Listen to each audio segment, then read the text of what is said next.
মেহেরপুরের মুজিবনগরে কৃষকদের কষ্ট লাঘবে এক ব্যতিক্রমী উদ্যোগ নিয়েছেন এক টং দোকানদার। মাঠের মাঝেই তিনি খুলেছেন খিচুড়ির দোকান। মাত্র ৩০ টাকায় খিচুড়ির সঙ্গে থাকছে মরিচ ভর্তা আর আলু ভর্তা।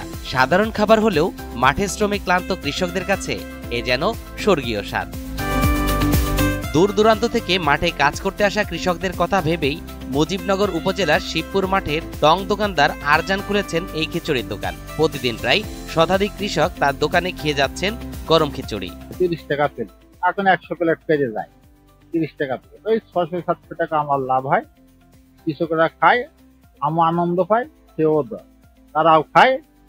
আশেপাশে কোথাও দোকান নাই, তার নাকি এখানটা আসে, আবার জিনিসটা ভালো। বান্ডেল থাকলে প্রতি সেনমানিতে টাকা বাঁচবে। বিকাশ সেনমানি বান্ডেল কিনে জিতুন প্রতি লেনদেনে। মাঠে কাজ করতে আসা কৃষকরাও তার উদ্যোগে বেশ খুশি। কৃষকরা বলেন, মাঠে কাজ করতে করতে দুপুর পর্যন্ত অনেক সময় খাবার জোটে না। ৩০ টাকায় গরম খিচুড়ি খেয়ে ক্লান্তি কিছুটা হলেও দূর হয়ে যায়। এই মাঠে কাজ করে মাঠেই থাকি, খিদে লাগলে এখানেই খেয়ে নিই। এবার টাকা যাচ্ছি ৩০ টাকায়, আমার পেটটা ভরে যাচ্ছে, আবার ফের আমি বেলাবেলি কাজও করতে পারি। খিচুড়ির দোকানে খিচুড়ি খেলাম ৩০ টাকা পেলে। খিচুড়িগুলো খেতে খুব সুন্দর লাগে, খিচুড়িগুলো খুব সুন্দর হয়, খেতে টেস্ট লাগে, খেতে ভালো, এই কারণে আমরা খেলাম। দূর দূরান্ত থেকে কলা নিতে আসা ট্রাক চালক, শ্রমিক, কৃষক সবাই এখন এই দোকানে খানিকটা বিশ্রাম ও খাওয়ার স্বাদ নিতে আসেন।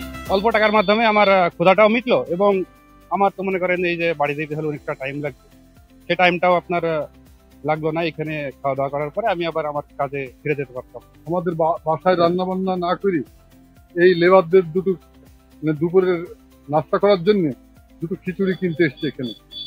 এই মাঠটার নাম হচ্ছে শিবপুর হিরুগাড়ি মাঠ। অল্প দামে পাওয়া যাচ্ছে, বাড়িতে গৃহিণীদের আর কষ্ট করতে হচ্ছে না। কৃষকদের কষ্ট লাঘবে মাঠে খিচুড়ির দোকান শুধু একদিনের উদ্যোগ নয়, এ যেন মানবিকতার এক দৃষ্টান্ত, যেখানে শ্রমের ঘামে ভেজা মানুষরা পাচ্ছেন পেট ভরে খাবার আর মন ভরা তৃপ্তি।